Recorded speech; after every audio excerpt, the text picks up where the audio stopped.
Hey guys, today's video is about Gabbie Hanna. Sadly, let's just talk again because a lot of things have been happening lately that are just not looking very good, and they just look, well, they're just giving me deja vu really and truly. Like, I just feel like I'm just seeing the same story time and time again. Sorry if Phoebe's touching the tripod. She keeps on like throwing things around. Phoebe here. So subscribe, hit that bell, like, comment for engagement, and Phoebe.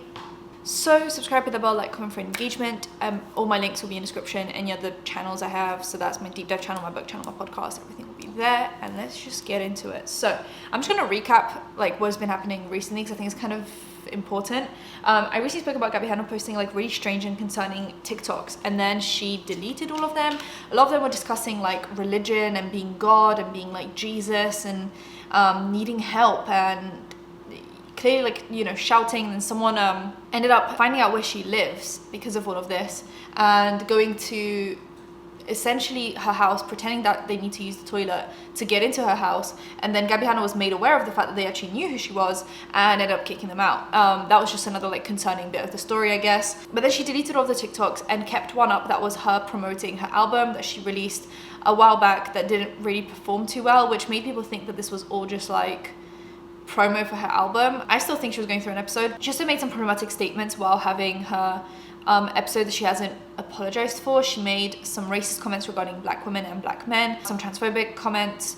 She also spoke really poorly of dissociative identity disorder, which is just you like stigmatizing it more. Even some weird comments about children being the forbidden fruit. There's just a lot going on. When she deleted all her TikToks, she started posting explanation TikToks, and one of them being her being very excited that TMZ is writing about her again. Which that really wouldn't be something that you're like, oh, I'm just coming out of a really bad episode, like, yay, TMZ wrote about me. That just wouldn't be, that you would think that wouldn't be on your, like, you know, checklist. So now people are starting to doubt her story even more. Like, this is just not helping the case. Fast forward to now, she goes on Edwin's stream with Bo Blacks, Nick Dorio, Keemstar, and Salvo. They're not really that important to this story. It's more just about Gabbie Hanna, but I'm just saying that those are the people that were in the stream with her. So she starts bringing up drama again, which is very interesting after just an episode that got her a lot of attention, to then promoting her album, to then once again stirring up drama but saying that we're stirring up drama. It just feels like every other time that she's done this. And I'm gonna have to bring up things that I don't really want to talk about, but just for the sake of explaining things. So I'm gonna try and go through it very quickly. There are comments under this podcast discussing like the blatant sexism from Gabbie Hanna throughout this episode. I'm gonna get into that in a minute. Now, I'm going to mention one thing that I don't really want to talk about at all, but she does bring up the Bianca Devin story very quickly. Well, they all start discussing kind of the situation with that, the drama with that, and they start really going off. And then once they're going off for a few minutes, it's only then that Gabbie Hanna decides to be like, well, let's actually just let her rest in peace. But that's after she already brings it up as another point of like, I'm the victim. So that already just left me, because it's like she made it a point of like, the mother doesn't want this to be talked about and yada yada, and then she's bringing it up again. But she's always claimed that we're the ones that keep on regurgitating the story, but she's bringing it up again, just unprovoked. She then discusses Ethan Klein, and now she doesn't have beef with Trisha Paytas anymore because Trish had like deleted all the posts about her, but she still has beef with Ethan Klein because apparently he didn't like give her a platform to explain herself, and he kept on letting Trisha Paytas talk about her, which I don't know. And she also like demanded some kind of an apology from Ethan Klein that she didn't get. She also said that everything we do is a narrative against her. Once again, just like the typical, it's almost like we could play like Gabbie Hanna bingo at this point. It's like, okay, this is a narrative. We're lying about her. I'm not an apologist. Me and Jessie Smiles were friends. Like, it's a bingo. Like at this point, oh, bingo. It's a narrative. So she claims we're creating narratives against her again. The apologist thing is a narrative. So they're bringing up the Jessie Smiles situation again. And it's very interesting what kind of stream she brings it up in, because Keemstar doesn't believe Jessie Smiles. I believe Nick Diorio doesn't really believe Jessie Smiles, but I'm not going to go full into that opinion because I don't want to accuse anyone of any opinions that I'm not sure about. But I'm pretty sure Nick has been quite like critical of the story. I'm not really sure about Bo Blacks, and I'm not sure about Salvo, but Salvo's been quite critical of Jessie throughout this whole stream, so maybe he has the same opinions as Keem and Nick. So it's a very interesting place to bring up the I'm not an apologist and start slating Jessie Smiles again for something really traumatic. She also once again made a comparison to Britney Spears, how Britney Spears and her are like being falsely accused of things and what they're being slated for stuff. But bear in mind, like Britney Spears wasn't friends with like her ex-friends pissed and she wasn't doing what you're doing. Like, it just wasn't, it's just not the same. Like, we can make some comparisons, we can bring some parallels in, but really and truly the stories are very different, and that's it. Like, I'm just not gonna even entertain that idea. She also said, and I quote, I don't involve myself with other people's relationships, which Keemstar started mocking her for because of some of their personal conversations. That's not really to do with me, but let me just remind you guys of Trisha Paytas. You know, her going to Trisha Paytas' boyfriend to spread allegations that Trish has an STD, which she didn't have. But then she goes on to like explain it again and tries to justify what she did and why she did it and yada yada yada. She also says that she has never watched a single T channel video. Never. She has never watched it. Okay, so how have you made so many judgments against us? Like, that's just what I want to know.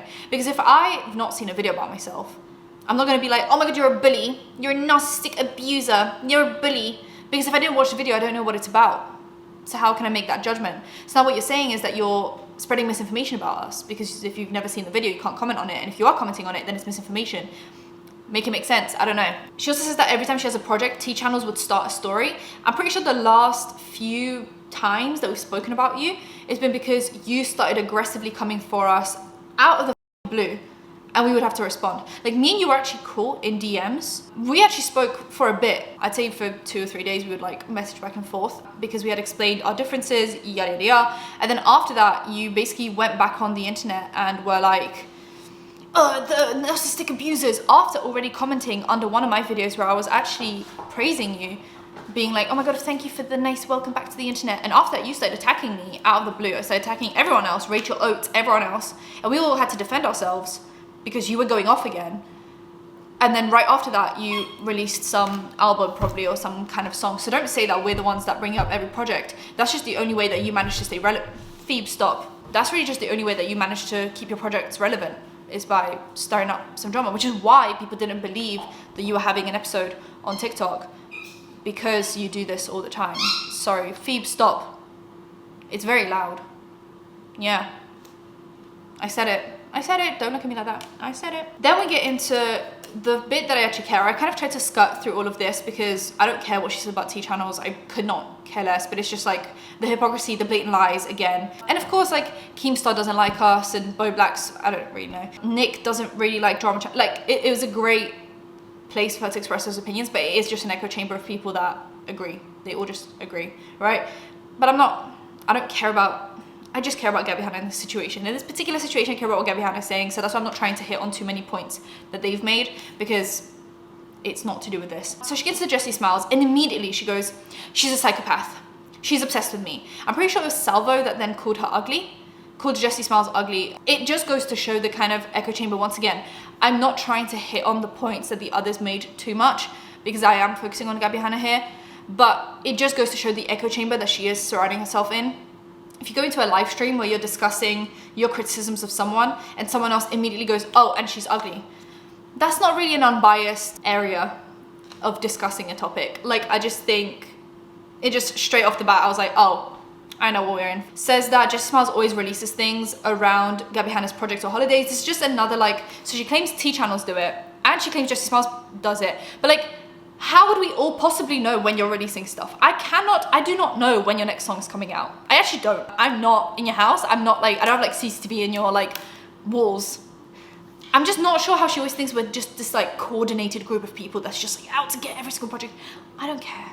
I just speak when things happen. But like, on the same note of like, okay, well, Jessie Smiles always does it on my project, but like Gabbie Hanna started bashing Jessie Smiles just about when she got pregnant after struggling with pregnancy for months. Like, so they bring up the fact that Jessie Smiles has now a drama channel and that she might be more obsessed with Gabbie Hanna now. I still haven't seen Jessie cover this, but if she does, obviously it makes sense because Gabbie spent so long discussing Jessie Smiles. While they mention that Jessie Smiles is becoming a drama channel, Gabbie Hanna goes on this big tirade, which is where all the comments under that stream come from. And it's, she basically said, how can you have children and involve yourself with drama? And that's where Keemstar gets angry, because I don't know if you guys know, Keemstar has a child and is also one of the biggest drama channel, the biggest drama channel. It's actually in the name, Drama Alert. And he has a child and he's someone who manages to do it. And in the same breath, well, Gabbie Hanna then tries to like justify what she said by like, yeah, but like, if you're breastfeeding, you're passing on like the negative energy because like you're probably like super obsessed with the drama your whole day. And it's like, no, some people can just turn off. Like, most of us don't really care. Like, I'm sure Jessie Smiles cared about the situation, rightfully so. But most of us can just switch it off. Like, when I talk about a video, it kind of ends when I turn off my camera, because that's how a job works. Like, I don't know if you think we're all just like speed walking around the house, just like sweating, being like, oh my God, Gabbie Hanna posted again. Like, it's a job at the end of the day. In the same breath of accusing Jessie Smiles of essentially neglecting her children, she says that she neglected her cats and she had like shit all over her kitchen counters because of all the drama that she was in. I was just like, how can you make that statement? Someone actually in the stream, I was kind of glad they said it, said that Gabbie Hanna's just coping because you can be a parent and do your job. So like, great, I'm glad someone called her out on it. Gabbie Hanna tries to explain it away again. Then there were statements being made like she probably doesn't take care of her babies. It's just very interesting to me because like Keemstar is a parent, but she would never say that to him. And I just find it really funny how like the differences of how mothers and fathers are perceived on the internet, or just in jobs in general. Like, if a mother takes time off from being a parent throughout the day to do her job, she's neglecting the child. But if a father does the same thing, he's just taking care of the house. Like, I just don't really... Jessie Smiles clearly makes money and is providing financially for the child. I'm not really sure about the father of this situation, but maybe they just have different roles. Like, would the same be said if it was the other way around, where it was like Jessie's husband was in drama and he was discussing stuff on Twitter and YouTube? Like, I don't think the situation would be the same. And also bear in mind, the kid does have a second parent. Like, when one parent is busy with something else, the other parent takes up the burden of, you know, taking care of the child, and vice versa. Like, I just don't really get it. But then she tries to clarify again and says it's not because Jessie Smiles discusses drama, but because she fabricated drama, as if like those two take different amounts of time. So it just doesn't make sense. Like, it just doesn't make sense. Keem then says that we will spin it. I sure will. Hi, I'm here spinning it. Gabbie Hanna was actually going to apparently sue everyone, and lawyers said that she would win, but no one would pay her. And then she started going on about how she cares about Jessie Smiles' kids and she would never want to take money and like food away from them. And she says that she cares more about her kids than Jessie does. Once again, she's going on about like her parental skills. I don't know. They also make weird comments about how Jessie Smiles lets her kids starve and soil themselves, but they try and play it off as like sarcasm and irony. But like, obviously Gabbie Hanna's being like very genuine, and like she's not being sarcastic. So then it all just becomes really like, they're almost riling her up so she continues talking, but they're not actually being serious, because I'm sure they all understand that like Jessie Smiles is not letting her children starve, and she's not letting the children soil themselves. Do you know who is letting live creatures soil themselves? Gabbie Hanna with her cats. Talk about neglect. Now, earlier in the stream, she actually said that it's our fault that everyone in her life left her. Her best friend, her boyfriend, yada, yada, like we all did this. But then while she was talking about Jessie Smiles, basically being like, oh, you can't take care of your kids because you bring this negative energy with you throughout the day. Like, once you're like venting about something, you don't just stop. And she started talking about how this is why her boyfriend left her. But then she kind of stopped herself because obviously it doesn't fit the narrative of like, it's our fault that he left. So clearly the story, I guess, is that her best friend and her boyfriend left because she could not stop talking about the drama. It probably consumed her life. And that is really sad. And I kind of see how it could, but I also see that she's the one bringing it up every 6 months when she has a project to sell. So I can only feel so bad. You know, there's only a finite amount of bad I can feel. Someone calls Jessie Smiles' kids not cute. I don't know how that's even a topic of conversation. My nose is so itchy, I have such bad allergies. She also then starts to talk about the allegations of Curtis Lepore again, and says that she was only friends with Jessie Smiles for 5 months and she barely knew her. They lived together. I don't think it's about time that you spent with someone, it's about like the quality of the time that you spent with someone, and clearly Jessie thought the quality was there and she expected more loyalty from you. That's just it. Also, I think I phrased this a bit wrong, because like, it doesn't actually matter how long she was friends with Jessie Smiles. It doesn't even matter if she was friends with Jessie Smiles at all. Because I could have literally met someone once at a party, and if they told me that someone essayed them and there was a whole court case around it, I just wouldn't hang out with them. Like, I think Gabbie Hanna is focusing on the fact that like, well, I wasn't even that close with Jessie. I wasn't that close with her. You still chose to hang out with someone who is an accused rapist. Even if, take Jessie out of the situation, take Jessie out of the equation, take anyone out of the equation, choosing to be friends with someone who had a court case against them and pled guilty to makes you a bad person. Calls Jessie Smiles a stalker and that she blackmailed and gaslighted her. Gaslit. The word is gaslit, not gaslighted. And they all say that, you know, they bet Jessie Smiles is still obsessed with her, and that because of this, Jessie Smiles will go on and like attack Gabbie again, but Gabbie says that she doesn't live in fear anymore and she's done with being silenced. And she mentions the, once again, bingo card statement, narcissistic abuse again. No one brought this up. Like, not a single person brought this up in probably a year. Please point me in the direction of like a semi-big channel that brought up Jessie Smiles, the situation again, who brought up Rice Gum, who brought up Trisha Paytas, who brought up Gabbie Hanna, other than the TikToks. I want to see like a big channel. I'm not talking about like a video with 20 views. That's not what I'm talking about. I'm talking about like the channels that Gabbie Hanna claims ruined her life. I want to just do like a little experiment. Point me to multiple videos in the last year of people discussing this non-existent, there were no updates. There was no reason for us to talk about it. So Gabbie claims that we ruin her life and that we always bring up the drama and we always do this and this and this. But she's, once again, unprovoked bringing it up. But she claims it ruined her life. So I just don't really, Anyway, that's it. Subscribe to that bell icon for engagement. Let me know what you guys think in the comments and I'll see you in my next one. Bye guys.